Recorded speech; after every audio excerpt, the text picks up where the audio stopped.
ఓం శ్రీమాత్రే నమః. భగవద్బంధువులందరికీ నా నమస్కారములు. ఈరోజు మనం లలితా సహస్రనామామృతంలోని 68వ శ్లోకం గురించి తెలుసుకుందాం.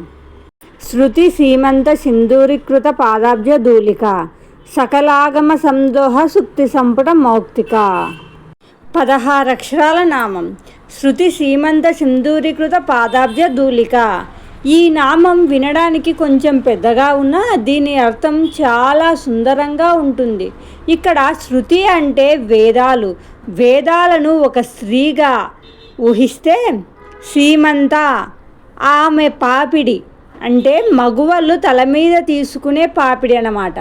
సింధూరీకృత ఆ పాపిడిలో దిద్దబడిన సింధూరం. పాదాబ్జ ధూళిక అమ్మవారి పద్మముల వంటి పాదాల ధూళి. ఆ తల్లి పాదధూళియే అని అర్థము. సాధారణంగా ముత్తైదువులు పాపిడిలో సింధూరం ధరిస్తారు. ఇక్కడ వేదమాత అమ్మవారి పాదధూళిని తన పాపిడిలో ధరించి తన సౌభాగ్యాన్ని ప్రాముఖ్యతను చాటుకుంటోంది. తదుపరి నామం 16 అక్షరాల నామం. సకల ఆగమ సందోహ సుక్తి సంపుట మౌక్తిక. ఇక్కడ సకలాగమ సందోహ అంటే సకల శాస్త్రములు, వేదములు, పురాణముల సమూహం అనే అర్థం. సుక్తి సంపుట ముత్యపు చిప్ప, మౌక్తిక ముత్యము. మొత్తం అర్థం చూసుకుంటే సకలాగమ శాస్త్రాలు అనేవి ఒక ముత్యపు చిప్ప అయితే అందులో దాగి ఉన్న అమూల్యమైన ముత్యం వంటిది లలితాదేవి.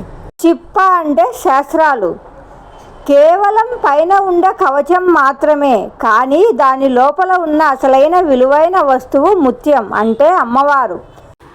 ఎన్ని శాస్త్రాలు చదివినా, ఎన్ని వేదాలు వల్లించినా వాటి లోపల మనం వెతకాల్సింది, తెలుసుకోవాల్సింది అమ్మవారి తత్వాన్ని మాత్రమే అని ఇక్కడ అంతరార్థం. ఎన్ని గ్రంథాలు చదివినా అసలు సారాంశం దొరకట్లేదు అనుకునే వారికి ఈ నామం దారి చూపిస్తుంది. శాస్త్రాల పిడివాదన వదిలి అసలు తత్వం అర్థం కావాలంటే ఈ నామ జపం చేయాలి. ఆధ్యాత్మిక సాధనలో ఉన్నవారికి నేను చదివేది, చేసేది అంతా అమ్మ కోసమే అనే భావన కుదురుతుంది. కన్ఫ్యూజన్ తొలగి క్లారిటీ వస్తుంది. మనసు అమ్మపై నిమగ్నం అవుతుంది.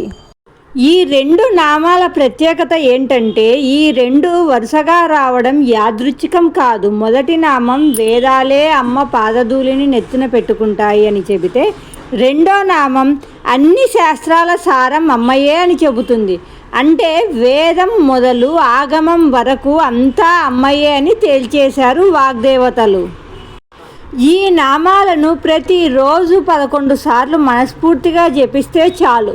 జ్ఞానం, భక్తి 2 కలిపి ఇస్తుంది మనకు లలితాంబికాదేవి. ఈరోజు లలితా సహస్రనామామృతంలోని 68వ శ్లోకం యొక్క నామాలకు అర్థాలను తెలుసుకుందాం.